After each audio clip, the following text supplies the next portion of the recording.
ગામડાઓમાં અને ખાસ કરીને જે લોકો ખેતી સાથે જોડાયેલા છે એમને એક શબ્દ વારંવાર સાંભળવા મળે છે, વિઘોટી.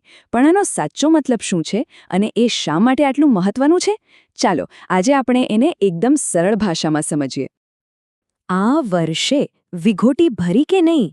આ સવાલ ગામડાઓમાં ખાસ કરીને ખેડૂતો વચ્ચે બહુ જ સામાન્ય છે, નહીં? આ એક નાનકડો સવાલ જમીન સાથે જોડાયેલી એક બહુ જ મોટી જવાબદારી તરફ ઇશારો કરે છે, અને એટલે જ આ શબ્દને સમજવો આપણા બધા માટે જરૂરી છે. તો સવાલ એ થાય કે આખરે આ વિઘોટી છે શું? કોઈ ભારેખમ દસ્તાવેજ છે? કોઈ મોટો કાયદો છે? કે પછી સાવ સાદી વાત છે? ચાલો આ ગૂંચવણને આજે ઉકેલી જ નાખીએ અને એકદમ સ્પષ્ટ રીતે સમજી લઈએ. તો ચાલો સૌથી પહેલા શરૂઆત કરીએ એકદમ પાયાની વાતથી કે વિઘોટીનો મૂળભૂત અર્થ શું છે. તો જુઓ, વિઘોટીનો અર્થ બહુ જ સીધો અને સરળ છે. એ બીજું કંઈ નહીં પણ દરેક વીઘા જમીન પર સરકારને જે મહેસૂલ અથવા તો કહો કે જે ટેક્સ ચૂકવવાનો હોય એ છે. વીઘા પર લાગતો કર એટલે વિઘોટી. બસ આટલું જ સિમ્પલ છે. હવે આને સમજવા માટે બીજા પણ શબ્દો છે, જેમ કે આપણે એને જમીન વેરો કે પછી અંગ્રેજીમાં લેન્ડ ટેક્સ પણ કહી શકીએ. અને સૌથી અગત્યની વાત એ છે કે આ કર જમાબંધી એટલે કે જમીનના જે સત્તાવાર સરકારી રેકોર્ડ હોય છે એના આધારે જ વસૂલવામાં આવે છે. એટલે આખી વાતનો સાર એટલો જ છે કે જો કોઈની પાસે ખેતીની જમીન હોય તો એ જમીનના દરેક વીઘા માટે સરકારને એક નક્કી કરેલી રકમ ભરવી પડે છે.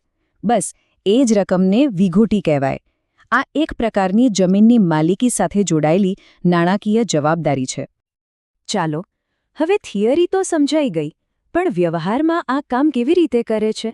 એક સાવ સાદું ઉદાહરણ લઈએ એટલે આખો ખ્યાલ એકદમ સ્પષ્ટ થઈ જશે.